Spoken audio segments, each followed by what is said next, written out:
morning, everyone, and welcome back. For those of you who've been with us all morning, it's great to have you continuing this wonderful journey with us. And for those who are joining us for the first time or watching on repeat, welcome.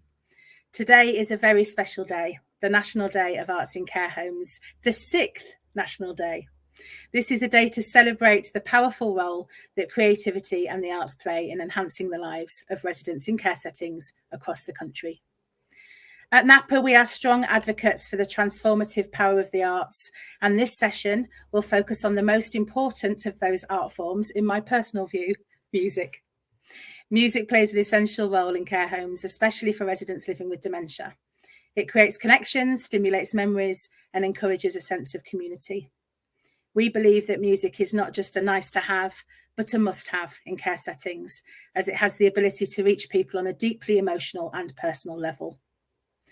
Whether through familiar songs or rhythmical activities, music can help individuals feel more at home, more connected, and more alive.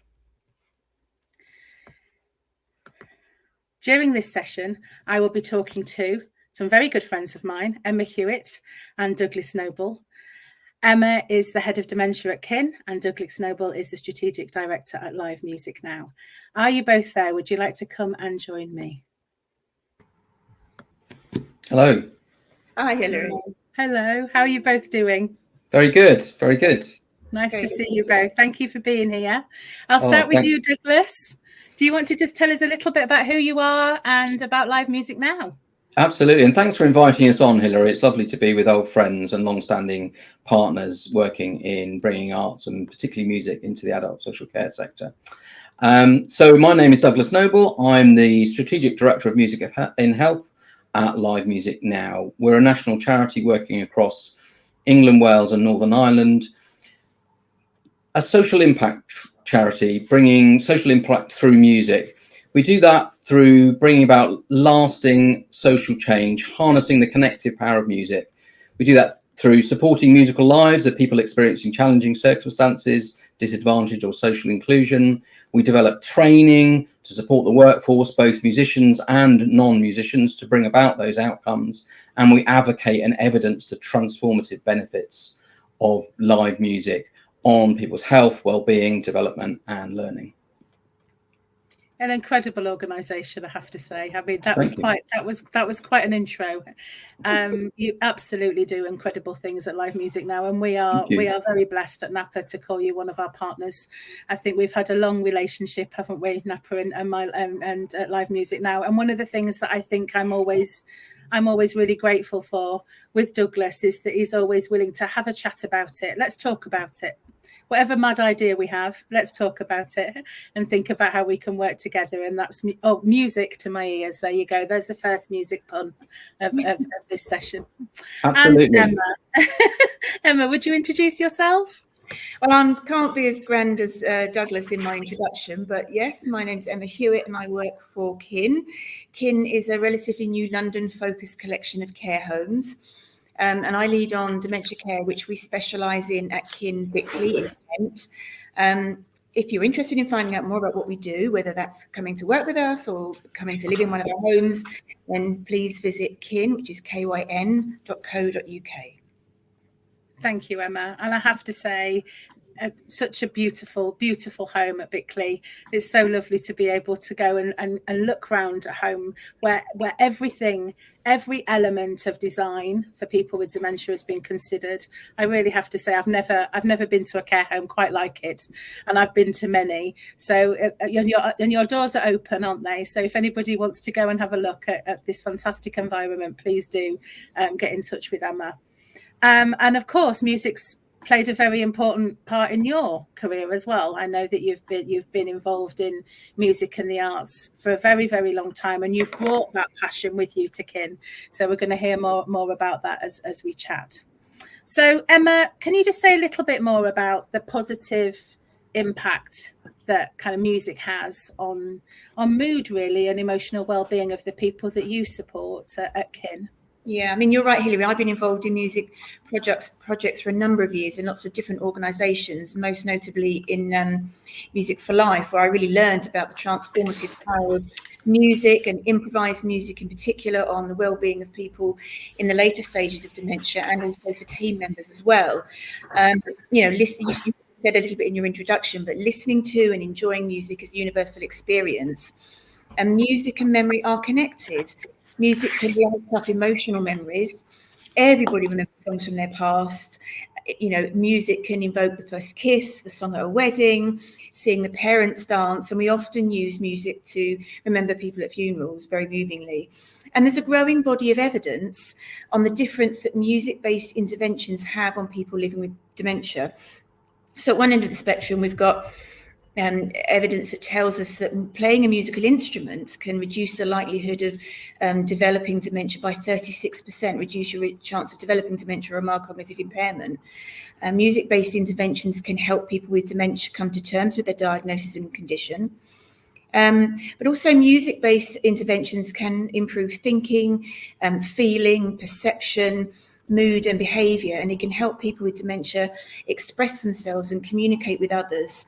And it can be really helpful for care team members when you know, giving personal care like washing and dressing, which are often highly personal, highly emotionally charged situations, but music can lighten the moment and enable that that support to be given and received.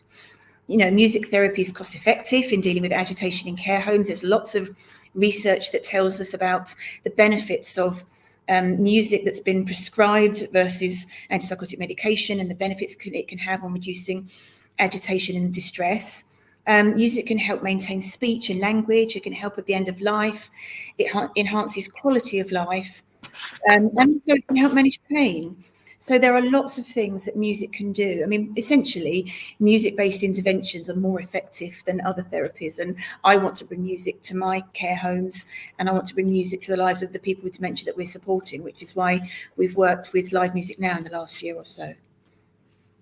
Brilliant. And I think that it's those emotional responses that you talk about that aren't just about the person themselves. As you were saying, we remember people through music as well, don't we? But actually how that can help the relationships between people with dementia, their loved ones, people with dementia and other residents in a care home, people with dementia and staff, that the relationships that can be strengthened through music too, I think is really important. Yes, it's about that individual's response, but that incredible connection that it can facilitate is so important in all aspects of care, like you were saying, even into care delivery as well.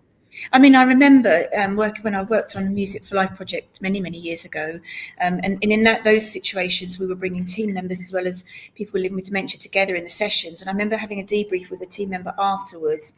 And she came to me, and it still makes me feel quite emotional. And she said, I'm no longer frightened of Bill, not his real name. I'm no longer frightened of Bill. You know, she got to experience music making in that moment with him and learn a little bit about him and realised he was just an ordinary guy.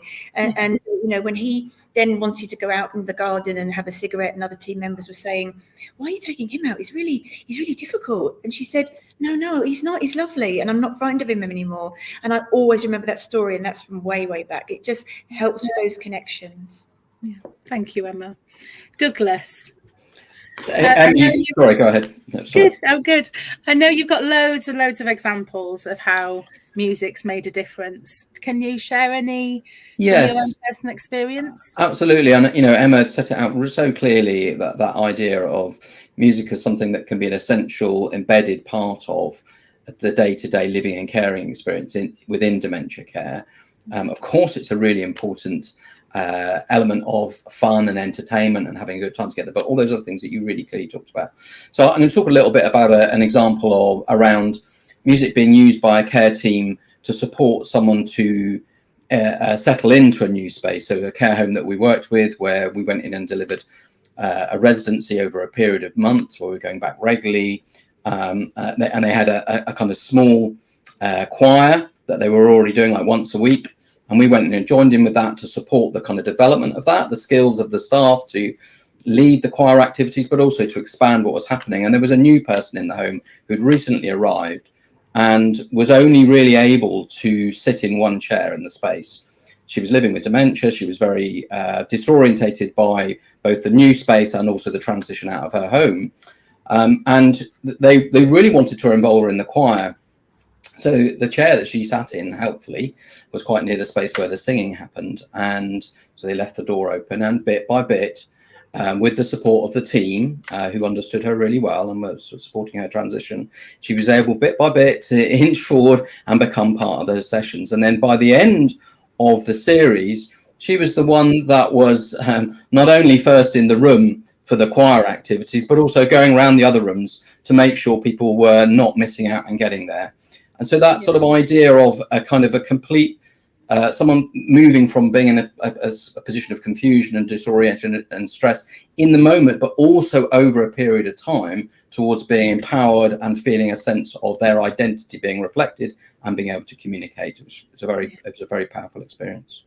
Really, really powerful. It reminds me of, I remember asking to do some work for CQC, and I remember going in and doing some work with care staff about activity and engagement. And I said to one activity provider, how do you know that someone who has limited communication has enjoyed the activity? And she said, oh, well, I know when they're the first to arrive and the last to leave. Which is exactly what you were saying about. And I just thought that was brilliant. I really remember that, really stays with me. You know, the first to arrive, the last to leave, going and out, getting other people involved. Such sign of well-being, isn't it? You know, absolutely. Wanting other people to enjoy what you're enjoying is such a sign of well-being. Brilliant. It's a key to kind of people's identity and sense of agency and control. And I think what was really interesting about that setting as well is that they moved from sort of being once a week choir to 4 times a week choir because the residents were asking for it, you know, and they went from a kind of maybe what might be considered to be a standard repertoire into singing One Direction songs and John Lennon songs, all of which was coming from the residents. Yeah. That is brilliant, isn't it? You see, and that also is the power of Harry Styles, I have to say. But anyway, that's a conversation. So moving us on a little bit, and back to you, Emma, if that's okay. So in terms of, obviously, you're the head of dementia care. You have oversight in terms of the quality of the interactions and the approaches that the team at Kyn have. Can you just say a little bit more about the power of music in stimulating memories for people with dementia and the kind of how that improves the dementia care more generally?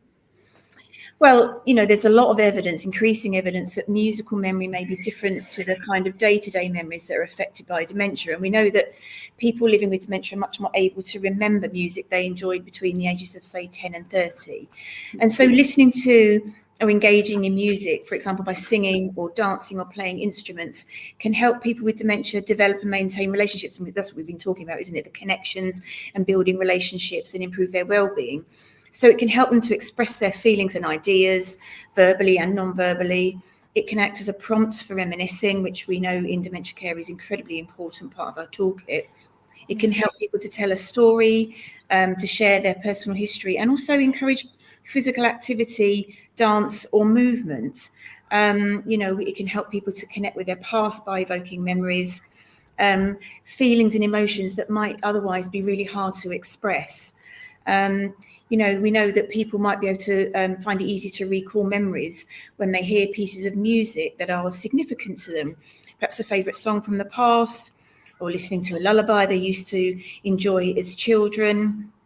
Many of us working in dementia care, and I know all 3 of us here, will have had come across memorable stories of individuals who were withdrawn and apathetic and who've been brought back to life by listening to their favourite music. And there's lots of clips on YouTube that can support that.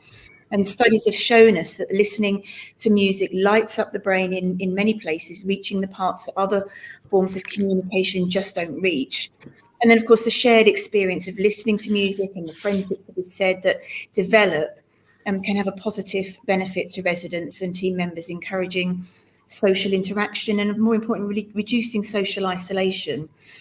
I was reading the other day that it's estimated that in care homes, 80% of people have dementia or very significant memory problems, but only 5% have access to art and music, which is why obviously this celebration is so important to remind people of the benefits of music. And it's interesting because often when I'm talking about using music in care homes, as part of the induction, often people say, oh, I can't sing, or I've got a terrible voice. It doesn't matter whether you can sing or can't sing. By the way, everybody can sing, but it doesn't matter about that. But, you know, maybe even just being foolish and belting out a tune on your fake microphone and being silly and being playful is what you need to break down some of the barriers and to form those relationships and to relax into a role for team members, which can be really difficult for them, hard work emotionally as well as physically. And it's just about, for me, it's about bringing together the team members and helping them to relax into the role using music and enhancing well-being for the residents, you know, having a laugh and singing along, or however it is they're engaging with music. I mean, the universal nature of the ability to enjoy music is a very powerful tool to enhance the quality of life for people with dementia. It's underestimated, I think. Although, as I say, there's growing research evidence, and what we like to do at Kyn is look at the evidence behind the approaches that we are introducing into the homes to find things that are more likely than not to improve well-being. And so part of our work with live music now with the residences, which Douglas will talk about in a moment, and thinking forward in terms of what we do with music in the future, it's really important to help the residents and the team. Yeah, and I think one of the things that is really exciting, I think, about what you're doing at Kyn is that evidence base, that real, you know, we want to know that it works and why it works, and then how to implement it and introduce it in a person-centered way. And I think that approach to the arts generally and to music is so refreshing and really, really exciting. Hence your partnership. If we just jump ahead a little bit, I'm conscious of time. Do you want to just tell us a little bit, Douglas, about how Live Music Now and Kyn are working together, and what you're doing that is so fabulous? Yeah, absolutely. And again, very much picking up from what Emma was saying, you've been so clear about it, Emma, and so well expressed. This idea that everyone's a musician, everyone has the potential to be a musician and be musical. Everyone has a musical identity. So that's our philosophy as an organisation. But what we do is, when we come in and work in a care home, we bring live musicians in, and this is what we've done with the people at Kyn, the people who live at Kyn, and the team at Kyn. We're interested in both making music with the people who are living and working there, but also developing the skills, confidence, and understanding of the people that work there to integrate music into their day-to-day care. That idea that it can become part of the toolkit, if you like, that can be drawn upon to support that positive relationship-based, person-centered living and caring experience, which is what Kyn and everyone that we come across in the adult social care sector is trying to achieve. So what that means in practice is we work to both kind of make music alongside the care teams and with the residents, but also the musicians work side by side with those care professionals to support them to both start to understand why music can be part of their day-to-day care toolkit, but also then to develop a little bit of confidence to be able to deliver on that themselves, to lead something. So maybe lead a little bit of round singing, or lead a bit of positive kind of structured percussion activity, or to lead a bit of group singing, whatever it might be. And then the skills, we then develop the skills that they need to be able to do that. And that is recognized through what's called a badge of excellence. So that's an open award where the care team member that's gone through that process alongside the musicians gets that recognized through a certificate from Open Awards. And the idea is then that when we leave, obviously we love being there and we want to come back as much as possible, and we want to work in as many care homes as possible, but we can't be in 22,000 care homes across the UK. What we can do is develop a legacy of more person-centered, targeted music activities that supports that living and caring experience. So when we leave a care home or we leave a setting, we're leaving that legacy of continued, what we like to call musical care, culture of musical care. That is amazing. I mean, that's what we'd like in every single care, all of those thousands upon thousands of care homes. That's what we're aiming for, isn't it? And that to be able to provide that project in an in-depth way and really look at, again, the impact that it has. I don't know, Emma, can you see already the impact that it's having on the staff and the residents? Well, absolutely. I mean, one of our team members, she undertook the badge of excellence. And, you know, midway through the program, she was coming up to me saying, can we buy more instruments? And we've now got a big hamper full of percussion instruments.